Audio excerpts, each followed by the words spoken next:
Alright,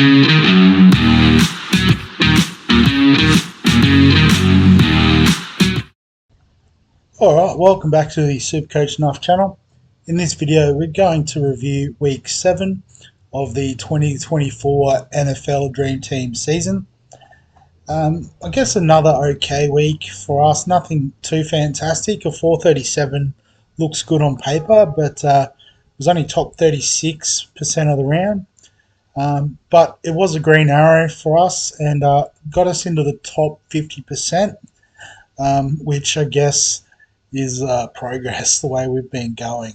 Did get a league win too, but I think that wasn't the biggest takeaway from this week. So if we have a look at the team and how they went, so Jalen Hurts as our captain was pretty solid with a 45. Josh Allen with 41 was quite good, so the two big guns. And Jaden Daniels, I guess, was unfortunate, got a rib injury.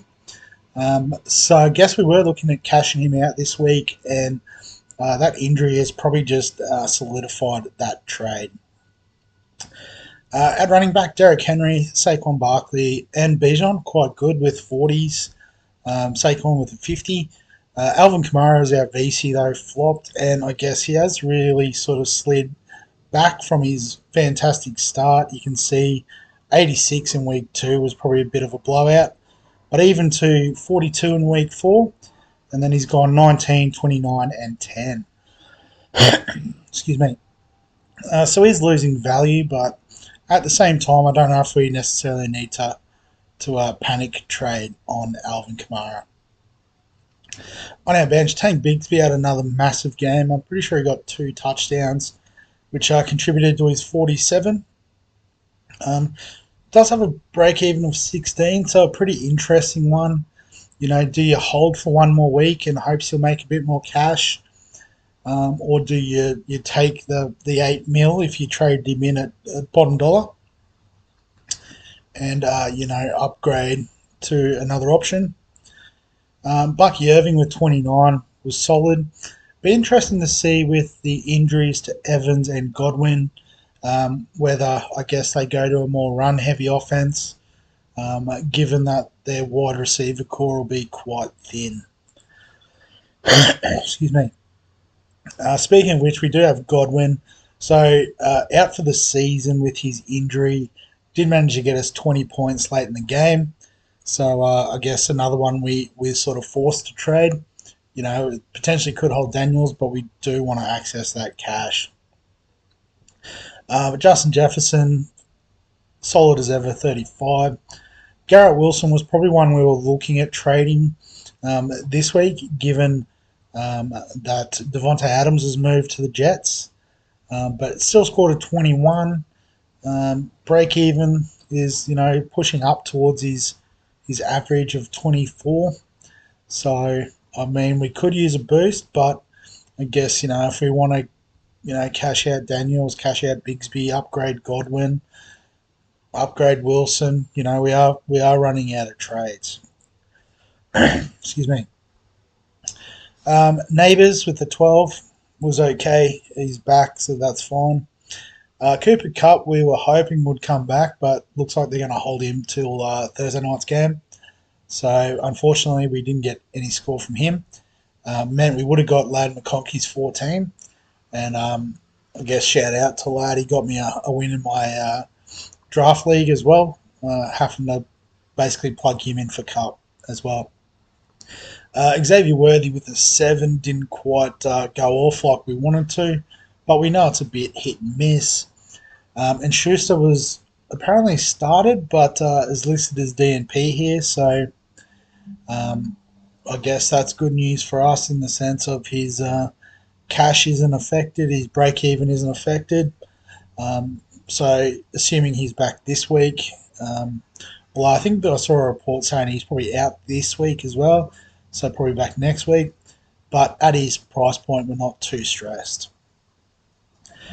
Tight end continues to be an issue with Kelsey and Laporta both flopping. Meanwhile, Brock Bowers is carving up with a 28. So we may potentially use a trade here, but again, we've got a few other moves we want to make. Bates scored us a 16, alongside the Chiefs, who also scored us a 16. Washington's 32 would have been really handy though. So that's, I guess, my team for this week. If we have a look at the matchup from last week, that is. So yeah, so a comfortable win over Go Pack, Go 10. Pretty sure we've lost Jake's interest in the league just looking at the team. Playing Tyreek Hill, for example. But, having the likes of Olave, ETN, McCaffrey still as captain, Rashi Rice on field. So sort of pointing towards someone who's not really a part of it anymore. But I guess we'll have a look. We've got the Postman Pats with 510, so we'll have a look there. And I think, anyone who scored well this week, it was mostly centered around Lamar Jackson. So 68 points, 5 touchdowns he was involved in. You love to see it as an owner. As a non-owner, continuing to kick myself that I don't have him, because he is looking at very much in the MVP sort of territory again. But Postman Pats also has Henry scored well, Barkley, Bijan, Amon-Ra St. Brown with a 42, played Bowers, which was smart, and didn't leave too much on the bench. Obviously, Washington defense, a few of us left on the pine this week. Any other 500s? 600. I've sort of gone early on the 500s, but we'll have a look at Cut My Balls number one, Jamie's team. So VC'd Hurts. Didn't have Lamar, so it's done well to get 540 without Lamar. Brian Thomas with 38, he's been really good. AJ Brown with a 34, solid. Eagles defense, not a bad emergency there, 30 points. Kyron Williams with 39, probably a keeper at running back. Mark Andrews is back. How cheap is he? Would love to see that. Not that cheap. But I guess finally scoring the way we would expect him to. Be interesting to see what his price dipped to. It's sort of back to normal now. Well, I didn't dip that far, but nice to see he's back in a bit of form. But I guess I should have looked at this a bit earlier. We've got Timmy's caddy with a monster 615 this week, so wouldn't be surprised if this is too far off number one. Might even try and have a look at how he went for the round. But Jefferson, T. Higgins with 32, Breece Hall 45, Captain Lamar, massive. Barkley, Amon-Ra St. Brown, AJ Brown, Washington defense, nice call. Brock Bowers at tight end. And I guess, left a bit on the bench with the likes of Hunt, Sam Darnold potentially. Who was the second QB? Oh, Daniels. So, yeah, probably, left a few points on the table with Darnold on the bench. But fantastic. Well done, Chris. Monster score. So if we go to rankings, we'll see how that did put. So second for the week. So well done to you, Chris. Give it to Malata. It was 638. So Jackson Hurts, Henry Buck, Kenneth Walker with a 43. Solid in the wide receiver core. I guess, potentially could have got more. Brian Thomas over Malik Neighbours. And the Philly Eagles defense, which at $6 million looks pretty good value, scoring a 30 this week. Didn't realise they dipped so low. Good stuff. Well, I guess in terms of this week, great week to use one of the remaining boosts. We are fast running out of trades, but particularly trying to claw our way back up the overall table in particular. We do have to make some moves. So I think Godwin's definitely out. Daniels, I think we can chop as well.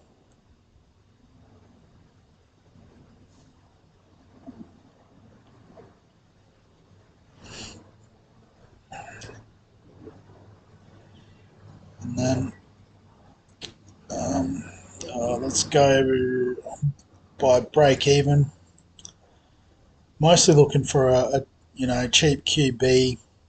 So I guess the two options we've got Rattler, who's on the bubble, so absolute bottom dollar, but is only averaging 20, which I guess is not so bad.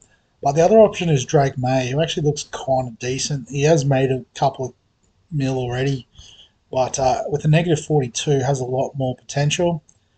So I think I can afford to bring May in. And then if I boost like I said I was going to, I think we can upgrade our wide receivers so we can get rid of Godwin and Garrett Wilson. And I don't want break evens, mostly because I want high scoring players. So if we go by averages, so AJ Brown is the highest averaging at the moment with 38. Has looked really good in all three games, so keen to lock him in. Obviously the stack as well with Jalen Hurts in the team. Nico Collins, Rashee Rice both injured. Jamar Chase next on the list at 33 average, very highly owned. So definitely one we've probably missed the boat on there. The other highly owned one there is Amon-Ra St. Brown. So I think we've got a pick between those two. And I guess I'm leaning towards Amon-Ra St. Brown.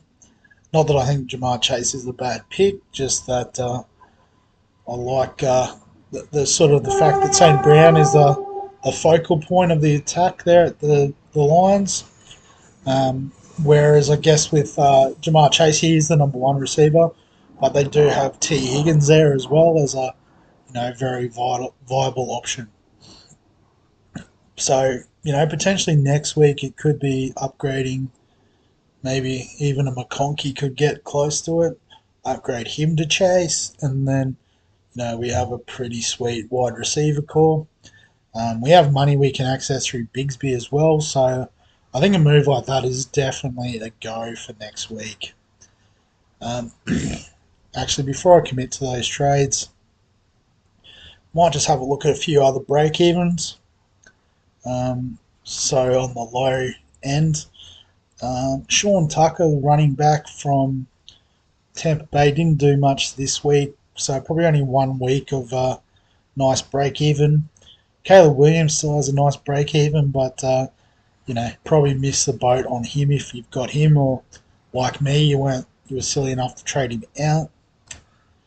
Ray Davis, if you're looking for that, Tanks Bigsby cash out, get about 6 million. I'd take that.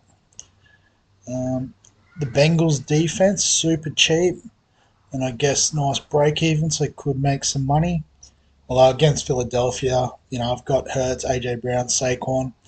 I don't want the Bengals defense. I want these guys to go good. The Rams defense, nice and, well, not as cheap, but relatively cheap.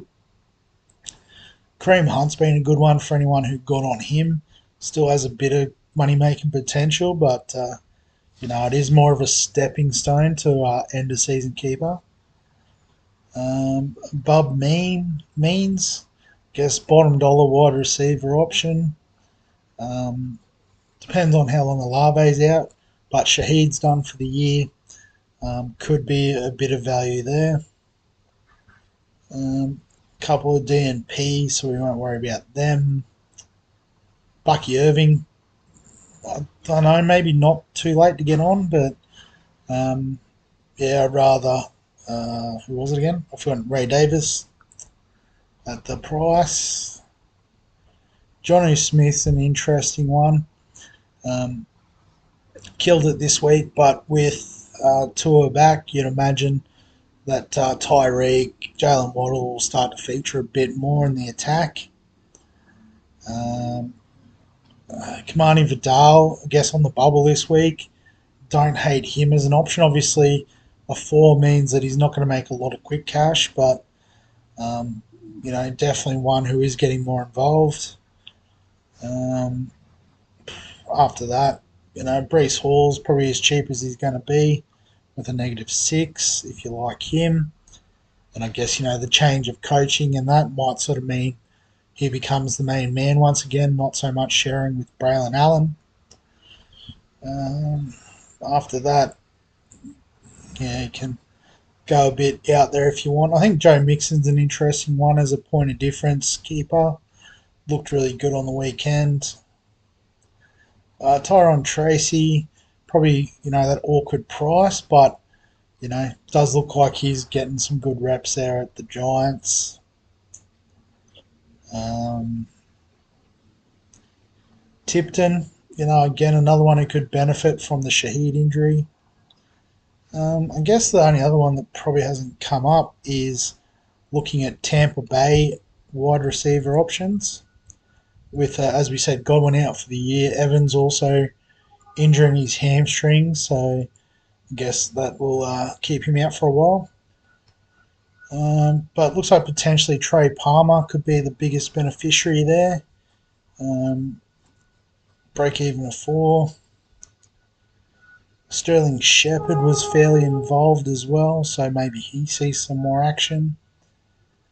Jalen McMillan as a cheap rookie option. I think it was a third rounder I saw, so it could be worth a look.